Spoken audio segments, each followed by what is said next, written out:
Assalamualaikum warahmatullahi wabarakatuh. Perkenalkan, nama saya Muhammad Syarifin Farizi. Di sini saya sebagai anggota kelompok 4 dari mata kuliah Seminar Akuntansi. Dan di sini adalah hasil kerjasama kelompok 4 akan mempresentasikan tentang kualitas audit, opini audit, dan tanggung jawab audit, serta laporan keuangan audit. Kelompok 4 terdiri dari 8 anggota, yaitu yang pertama Iza Nurian Dewi Aliza, NIM 106, Mbak Siti Susilowati 152, Mas Khoirun Ramadana 159, Mbak Ilma Nafiah 163, Mas Khodibul Umam 169, Mbak Cindy Rahmawati 178, Mas Fasdabil Iksan 184, dan saya sendiri Muhammad Syarifin Farizi 190. Kepada yang mempresentasikan dipersilahkan.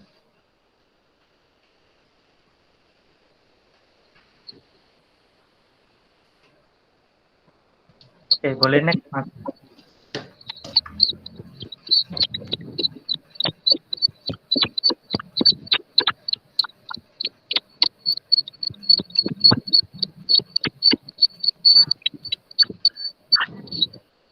Nggak pindah, Mas, slide-nya.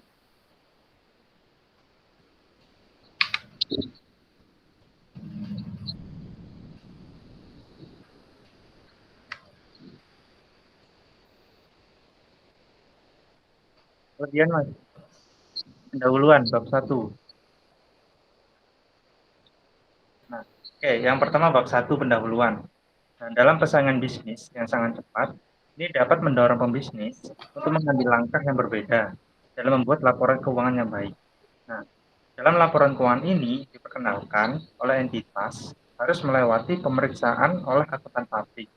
Nah, ini diperoleh agar opini dari auditor ini menyatakan bahwa tidak memadai atau bahwa tidak ada kesalahan atau salah saji material atau kecurangan di dalamnya.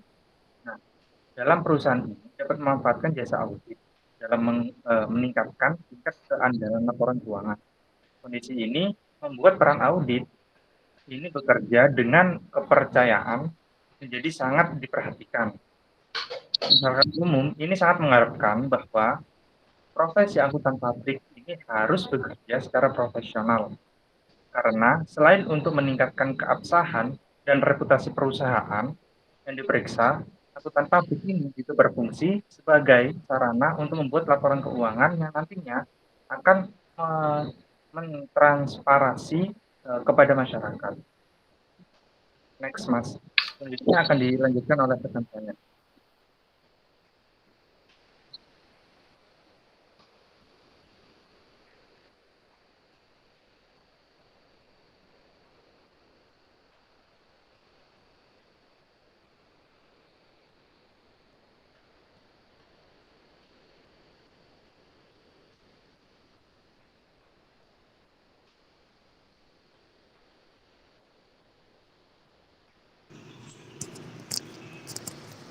Baik, selanjutnya yaitu terkait pendahuluan. Next, Mas.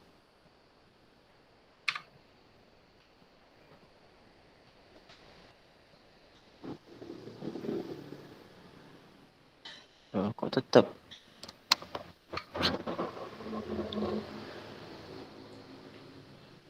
Selanjutnya yaitu terkait laporan keuangan. Nah, laporan keuangan merupakan alat yang penting bagi para pembisnis. Nah, laporan keuangan berisi catatan kegiatan usaha yang dilakukan oleh suatu entitas selama periode tertentu. Jadi, suatu laporan keuangan adalah merupakan isi dari seluruh kegiatan, mulai dari apa saja yang dilakukan oleh suatu entitas selama periode tertentu. Jadi, laporan keuangan tersebut berupa suatu isi kegiatan pencatatan.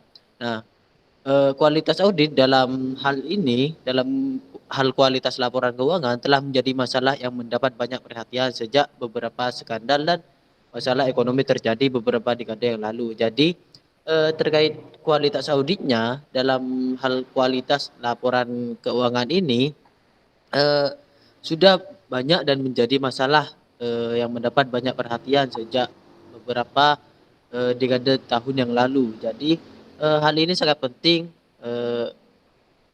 bagi perusahaan ataupun bagi suatu entitas untuk menjalankan bisnisnya. Bisa dilanjut?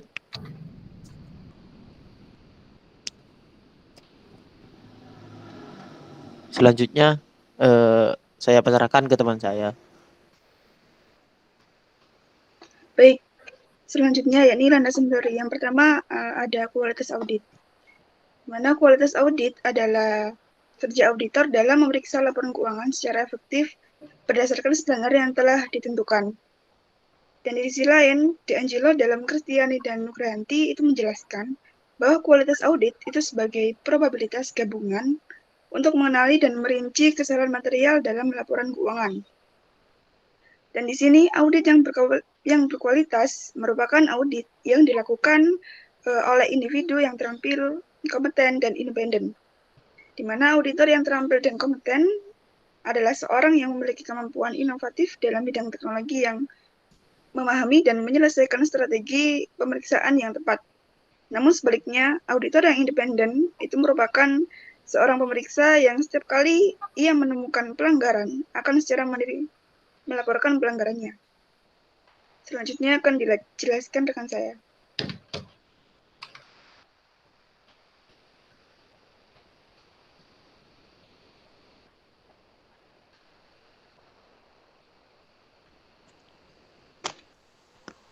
Selanjutnya, opini audit.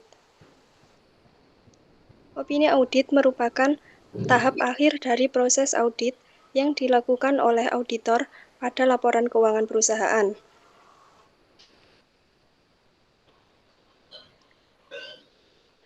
Putra tahun 2014 menyatakan bahwa opini audit merupakan pernyataan atau penilaian yang diberikan oleh auditor dan pernyataan atau penilaian diberikan agar organisasi memikirkan kewajaran laporan keuangannya.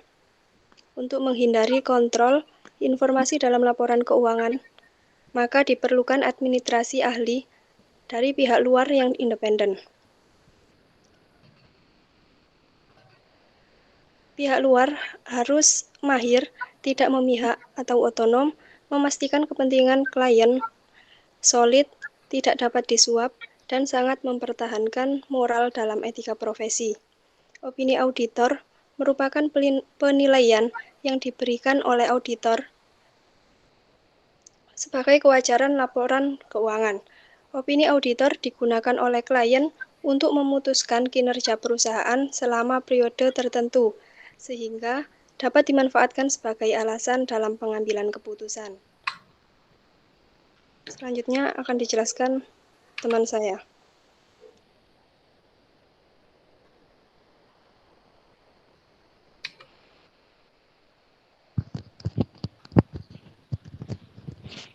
Selanjutnya yaitu tanggung jawab audit. Dalam menyelesaikan kewajibannya, seorang auditor diperlukan untuk melakukan kewajibannya dengan tepat, terutama dalam hal mengidentifikasi kecurangan. Dalam standar profesional akuntan publik, tanggung jawab auditor mengenai fraud dalam audit laporan keuangan dan standar profesional akuntan publik SA 200. Tujuan auditor independen keseluruhan dan pelaksanaan audit berdasarkan standar audit.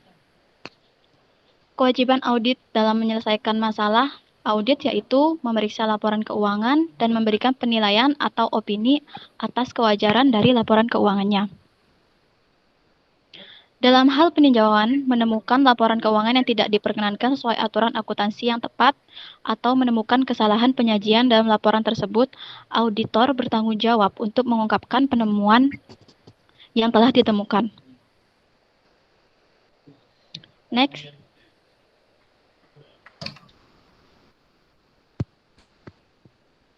Selanjutnya akan dijelaskan oleh rekan saya. Baik, terima kasih. Selanjutnya merupakan definisi kualitas laporan keuangan menurut para ahli. Dalam hal penilaian kualitas laporan keuangan, secara umum terdapat dua kelompok besar karakteristik, yakni karakteristik atau atribut berbasis akuntansi dan karakteristik atau atribut berbasis pasar.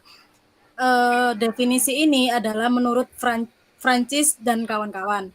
Kemudian, atribut kualitas laporan keuangan berdasarkan akuntansi, yakni ada kualitas berbasis akrual, persistensi, prediktabilitas, dan perataan laba. Kemudian, atribut kualitas berdasarkan pasar, yakni ada berbasis relevansi nilai, ketepatan waktu, dan konservatisme. Sedangkan Ikatan Akuntan Indonesia atau IAI menyatakan bahwa audit yang dilakukan auditor dapat dikatakan berkualitas jika memenuhi standar auditing dan standar pengendalian mutu. Standar auditing merupakan pedoman umum untuk membantu auditor memenuhi tanggung jawab profesionalnya dalam audit atas laporan keuangan, mencakup pertimbangan mengenai kualitas profesional seperti kompetensi, independensi, dan bukti. Standar ini terdiri dari standar umum, standar pekerjaan lapangan, dan standar pelaporan. Standar pengendalian mutu meliputi semua prosedur dan kebijakan pengendalian mutu, penetapan tanggung jawab, komunikasi, dan pemantauan. Pengendalian mutu suatu KAP harus diaplikasikan pada semua jasa audit, atestasi, akuntansi, dan review, serta konsultasi. Standar ini terdiri dari independensi, penugasan personel, konsultasi, supervisi, pemekerjaan, pengembangan profesional, promosi, penerimaan, dan keberlanjutan klien. Kualitas audit yang memenuhi standar audit dan standar pengendalian mutu akan dapat memaksimalkan temuan salah saji dan dapat melaporkan semua temuannya kepada pihak yang berkepentingan. Namun, pencapaian kualitas audit yang baik sebenarnya sulit untuk diterapkan oleh auditor. Selanjutnya akan dilanjutkan oleh rekan saya.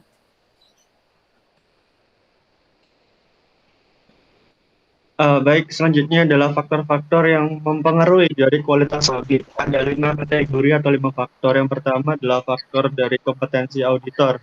Nah, menurut penelitian yang dilakukan oleh Mansouri et al. Tahun 2009 mengungkapkan bahwasanya pemeriksaan audit harus dilakukan dan hasil temuan harus disusun dengan profesionalisme, yakni secara berhati-hati serta menyeluruh dengan kehati-hatian profesional yang diperlukan sama orang-orang yang memiliki keahlian yang memadai melalui pelatihan, pengalaman, kompetensi dalam pemeriksaan audit.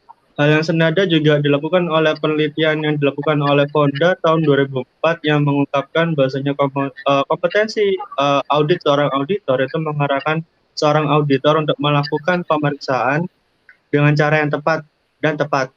Seorang auditor yang memiliki pengetahuan yang cukup di bidang auditnya akan mempengaruhi bagaimana kondisi bisnis yang ia audit atau yang ia selidiki. Nah, faktor yang kedua yaitu independensi dari seorang auditor. Seorang auditor itu harus dituntut untuk bekerja sesuai dengan tujuan yang telah ditentukan oleh kedua belah pihak. Nah, seorang auditor dituntut untuk bekerja secara independen, yaitu ia bekerja tanpa ada gangguan atau kepentingan dari individu ataupun kelompok tertentu yang dapat mengubah dari temuan audit atau dari hasil laporan auditnya.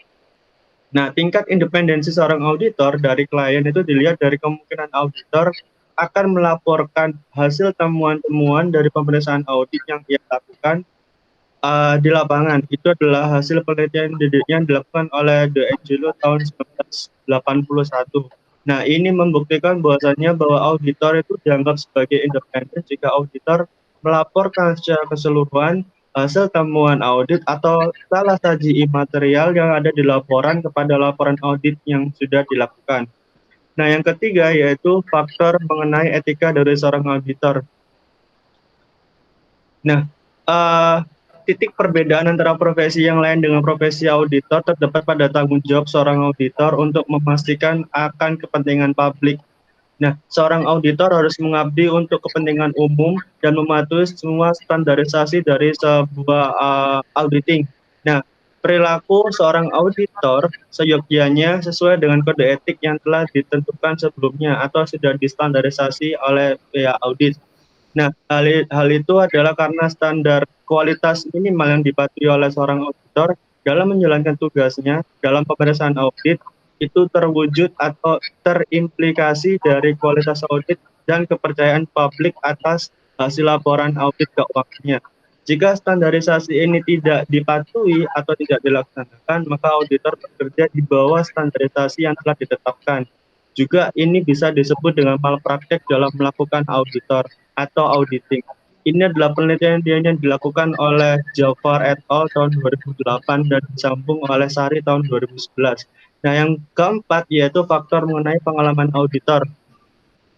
Nah, hal yang sama juga didapat dari hasil penelitian yang dilakukan oleh Sid Susetio tahun 2009 yang menuturkan bahwasanya auditor yang berpengalaman dalam mengambil keputusan atau judgement tidak bersumber dari informasi yang tidak relevan atau tidak akuntabel, melainkan ia mengambil segala informasi dari sumber yang jelas, valid, dan terpercaya. Pengalaman kerja seorang auditor juga memungkinkan auditor untuk memahami situasi dan kondisi dalam memperoleh data yang diperlukan untuk menangani organisasi atau entitas dan objek dari investigasi untuk mencari informasi yang relevan dan mendeteksi semua kecurangan atau salah saji imaterial yang ada di dalam laporan keuangan. Itu adalah penelitian dari Lamuda tahun 2013. Nah, berikutnya yaitu faktor terakhir, tekanan anggaran dan waktu audit. Menurut penelitian yang dilakukan oleh Prasita dan Adi tahun 2007 menjelaskan apabila kualitas audit dapat memburuk jika alokasi waktu anggaran tidak sesuai dengan kualitas kompleksitas yang sudah ditetapkan.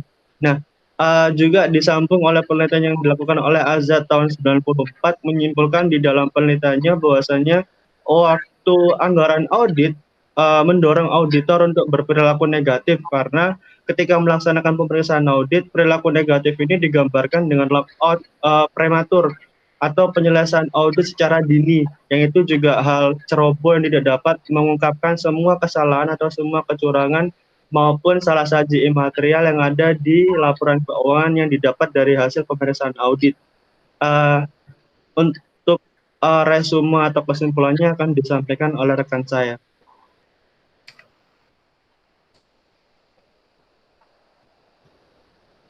Untuk kesimpulan presentasi di atas, ialah audit laporan keuangan merupakan penilaian atas suatu perusahaan atau badan hukum lain sehingga memperoleh hasil bahwa laporan keuangan yang diaudit itu adalah relevan, akurat, lengkap, dan disajikan dengan wajar. Ikatan Akuntansi Indonesia atau disebut IAI memberi penjelasan bahwa ulasan yang telah dilakukan oleh auditor seharusnya bernilai jika memenuhi norma pemeriksaan dan pengendalian yang berkualitas. Jika kualitas audit sudah memenuhi standar, maka dapat memaksimalkan adanya temuan salah saji dan dapat melaporkan semua temuan kepada pihak-pihak yang berkepentingan.